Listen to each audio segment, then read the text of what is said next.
Hello mga kasari, kanina nga ay namalengke ako dahil bumili ako ng gamit ng anak ko. Dahil nga meron pa siya mga kulang-kulang na iba pang kailangan sa school. Kaya ayan, naisipan ko na rin bumili ng mga paninda kong mga bawang sibuyas.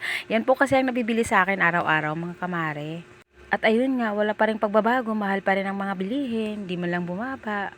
At ayan nga, sinasalansan ko na yung itlog sa tray at nabasagan pa nga ako ng isa dyan. O diba, tinubo mo na lang nabasag pa, sayang naman. Dalawang klase nga pala yung paninda kong itlog, may tagi 8, may tagi 7. Kasing iba, naghahanap ng mura, kaya ayan, yan lang pinakamura ko, 7.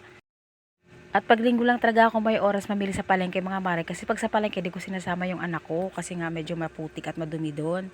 Eh kapag linggo nandito yung papa niya kaya naiiwanan ko siya. Pero pag sa grocery sinasama ko siya mga mare. At ayan nga niliripak ko na yung miswa. At pag may durog nga sinusubo ko, nginunguya-nguya ko kaya nakita niyo ngumunguya-nguya ako dyan mga kamare. At ayan nakabalot nga po ako ng 19 peraso kaya ayan, ibibenta ko siya ng 6. Kaya may tubo na rin ako kahit papano. At ina-staple ko na lang pala yun mga kamare kasi nga bitin yung plastic so hindi ko na siya matali. Medyo matrabaho talaga pag may tindahan lalo na sa pagriripak. Pero matyaga ako sa pagriripak mga kamare. Eh kasi kung di mo pagtsatsagaan wala kang paninda. Sayang din yung pipiso-piso na tutubuin mo, di ba? Kaya ayan, laban lang araw-araw sa hamon ng buhay. At ayan nga, ilalagay ko na siya sa lagayan niya. Sa salamin ko yan nilalagay mga kamare para nakikita ka agad pag may bumibili. At medyo nagulo pa nga yung video ko dyan kasi nalaglag yung cellphone ko. At kinabahan nga ako dyan, akala ko nag-crack na yung cellphone ko at pagtingin ko okay pa naman pala. At kinakausap ko yung cellphone ko dyan habang may ginagawa ko, sabi ko huwag ka muna masira ha, Diyos ko. Kasi wala pa akong pampalit sa'yo. Ang kaba ko talaga mga kamare, mga 90%.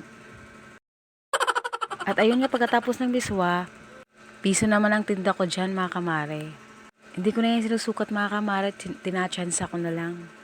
At may nabibili po talaga sa palengke niya na nakarip na kaso konti lang ang tutubuin kaya naisip ko magripak na lang ako kasi medyo kahit papano malaki ang tubo dito. Tsaka matyaga naman ako sa pagriripak mga kamare. Kaya okay lang. Okay lang mapagod basta ba't may kikitain at tutubuin o diba? Nasa kalahati din kasi tinutubo mo pag ikaw mismo nagre-repack mga kamare. Nasa nagtitinda na lang yan kung paano didiskarte.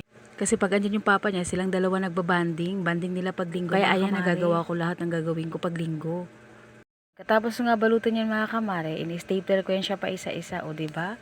O diba, ang dami ko ring naripak kasi nga walang disturbo, wala yung bugoy ko. Bukas nga Lunes, marami na naman akong gagawin. Aasikasuhin ko na naman yung para sa school niya kasi sa Martes may pasok na sila.